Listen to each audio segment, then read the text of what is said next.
Thoughts. Now I would like to call 8th standard students to perform a comedy drama Janta Ki Adalat.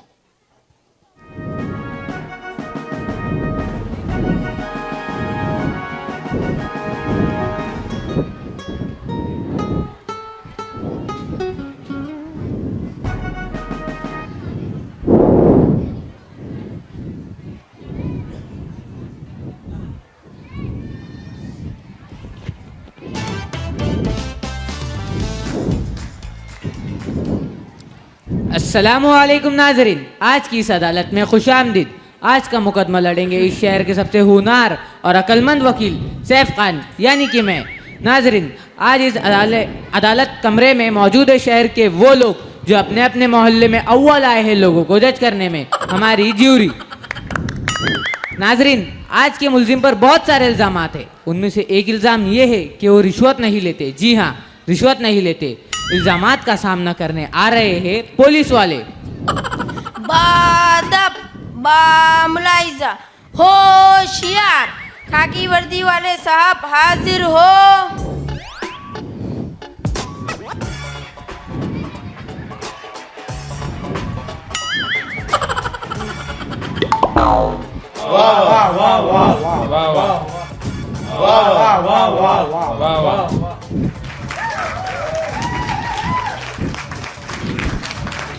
खाकी वर्दी वाले ही खुश हैं आजकल।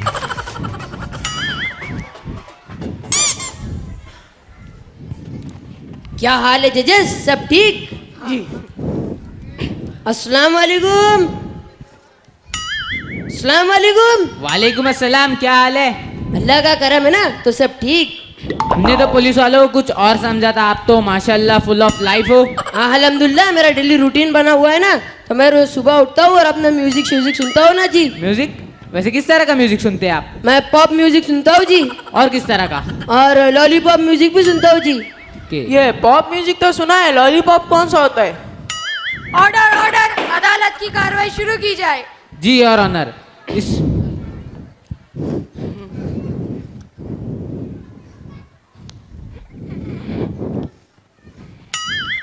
इस पर हाथ रखकर कसम खाइए, मैं जो कहूंगा सच कहूंगा, सच के सिवा कुछ नहीं कहूंगा।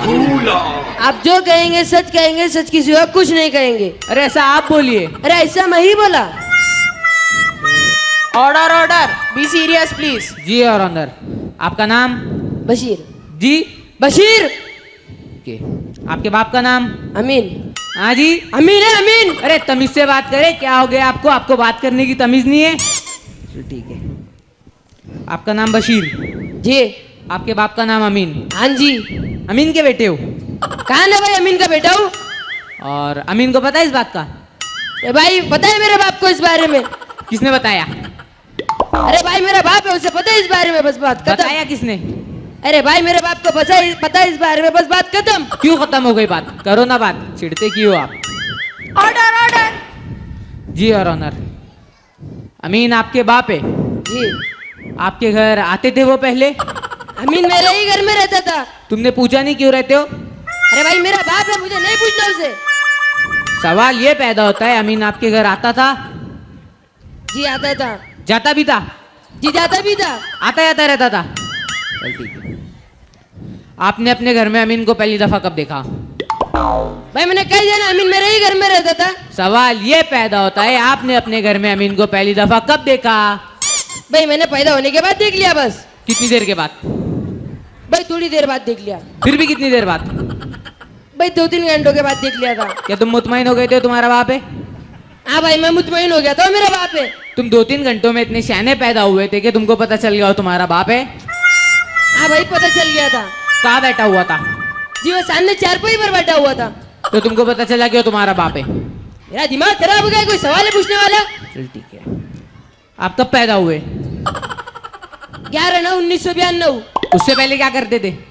भाई पैदा होने से पहले मैं ऐसे ही फिरता था। ऐसे ही? हाँ भाई ऐसे ही फिरता था। किसी ने समझाया नहीं? जाओ भाई जाके पैदा वैदा हो जाओ, ऐसे ही क्यों फिर रहे हो?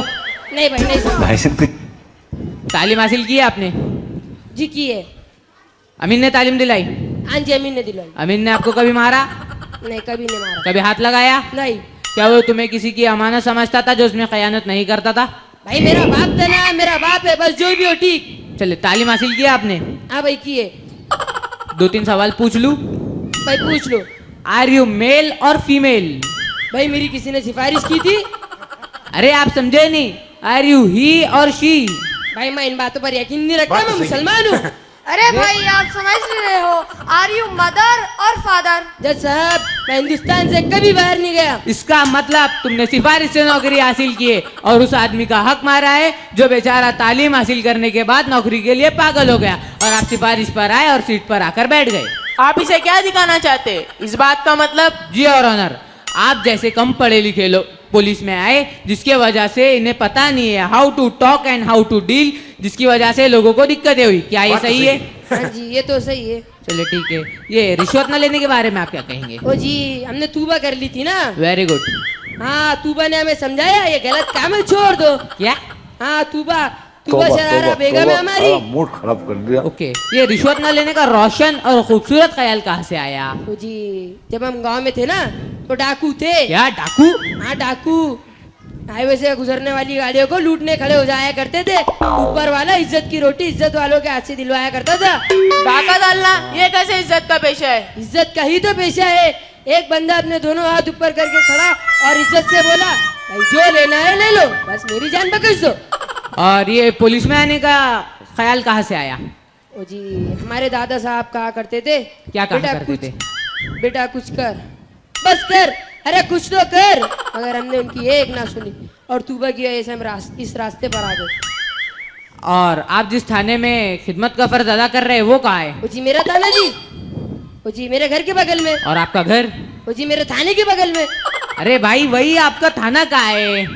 ओ जी दुनिया में जी। अरे दुनिया में कहा? जमीन पे। और ये उजाड़ जमीन का है? अभी तो कहा दुनिया में। अरे ऑर्डर ऑर्डर। जी और ऑनर, आप पुलिस में आने के बाद से कैसा महसूस कर रहे हैं? अरे ये आपने कैसा सवाल पूछ लिया। पुलिस में आकर तो हम ऐसा महसूस कर रहे हैं जैसे एक अमरीकी बंगाल में आकर महसूस करता है। यहाँ तो हाल ये है कि हर आने जाने वाला हाथ में पैसे थमा जाता है। हम क्या कोई भिखारी है? ऊपर से हम इंसान भी नहीं समझते। उनसे पूछो कौन ऑन ड्यूटी पुलिस वाले को मुस्कुरा कर बात करता है, कौन पानी का पूछता है? कोई हमें पूछता नहीं, फिर भी हम आवाम के लिए इतना काम करते हैं। बस कर पगले, रुलाएंगा क्या? जज साहब आप रोना मत, आप हंसते हुए इतने भयानक दिखते हो, आप रो दोगे तो हमारा क्या होगा? जो तुम खुद को इतना मजलूम बता रहे हो, मुझे नहीं लगता तुम हो भी। जरा इन अपनी बड़ी बड़ी मूंछों को तो देखो जिन्हें तुमने इतना ताव दे रखा है। बिल्कुल सही कहा जी आपने। ऐसे ही एक जुमला मुझे एक अफसर ने भी कहा था। क्या क्या कहा था? तू जाकर अपनी बड़ी बड़ी मूंछें साफ करवाओ। तो कटवा लो ना अपनी मूछे। ना जी ना, मैं नहीं कटवाऊंगा। लोगों के मुंह में पानी आता है, मेरे मुंह में मूंछें आती है जी। गलीज आदमी। हाँ जरा अपने अंधे कुएं पेट को तो भी देखो। लग रहा है एफिल टावर से भी आगे निकलने का इरादा किया है इसने। हम चोरों और डाकुओं से लड़ पड़ते हैं ना तो हमारी इस्लाहें तो पूरी तरह जवाब दी जाती है, मगर हमारा अंधा कुआं पेट टोंड एफिल टावर से आगे निकलने का इरादा रखने वाले हमारे लड़ाई झगड़े में सामने आ जाते हैं और हमारे लिए एज ए शील्ड काम करते हैं। वो अजब गुल में नहीं होता है क्या ढाल, बस वैसे ही। ओ भाई वो अजब गुल नहीं अर्तुगुल है। चलिए ठीक है, आप पर यह भी इल्जाम है कि आपके घर में धमाका खेज मद्दा मौजूद है? हाँ जी है। एक सरकारी अफसर के घर में धमाका खेज मवाद होने का मतलब जानते हो? जी जानते हैं ना। फिर ओ जी मायके गई थी। तूबा शरारा नाम है जी इसका, अंगारा है जी अंगारा। आप ही अदालत में खड़े होकर अपनी बीवी के बारे में कैसी बात कर रहे हैं? ओ जी नाम का मतलब बता रहा हूँ जी, तूबा शरारा मतलब अंगारा। और आप पर यह भी इल्जाम है कि आपने अपने घर के सारे मोबाइल फोन उठाकर फेंक दिए? हाँ जी मैंने ही फेंके जी। क्यों? ओ जी मैंने ही खरीद के दिए थे ना तो मैंने फेंक दिए। लेकिन क्यों? भाई मैं एक पुलिस वाला हूँ, हाँ जी। मुझसे सारा इलाका डरता है, सारा थाना डरता है। बस नहीं डरता तो सिर्फ मेरा एक घर। मैं दिन भर का थका हारा घर जाता हूँ, वो धमाका खेज मवाद यानी कि मेरी बीवी एक घर से घर का सारा काम कर रही होती है और एक हाथ में मोबाइल यूं कान में लाकर पटकती है, यूं पानी पिलाती है जी। बात तो सही है। आपने बिल्कुल सही कहा। कल ही मेरी बहू ने भी इस मोबाइल के चक्कर में मेरे पोते का सेरेलैक्स मेरे हाथ में और पोते के हाथ में दलिया देकर चली गई। अरे इसमें बुरा मानने वाली क्या बात है? बच्चों का सेरेलैक्स भी तो बहुत टेस्टी होता है। मैं भी कभी छुपके से खा लेता हूँ अपने बेटे का सेरेलैक्स। इस उम्र में बेटे का सेरेलैक्स, अल्लाहू अकबर, वारे अल्लाह तेरी शान। अब अगर आपकी बात खत्म हो गई तो केस की तरफ वापस आए। जी वकील साहब बच्चों को किस वजह से आवाज दो तो जी, उनके कान में वो ठूसे होते हैं ना, वो क्या कहते हैं जी उसे? Headphone. हाँ, हेडफोन्स।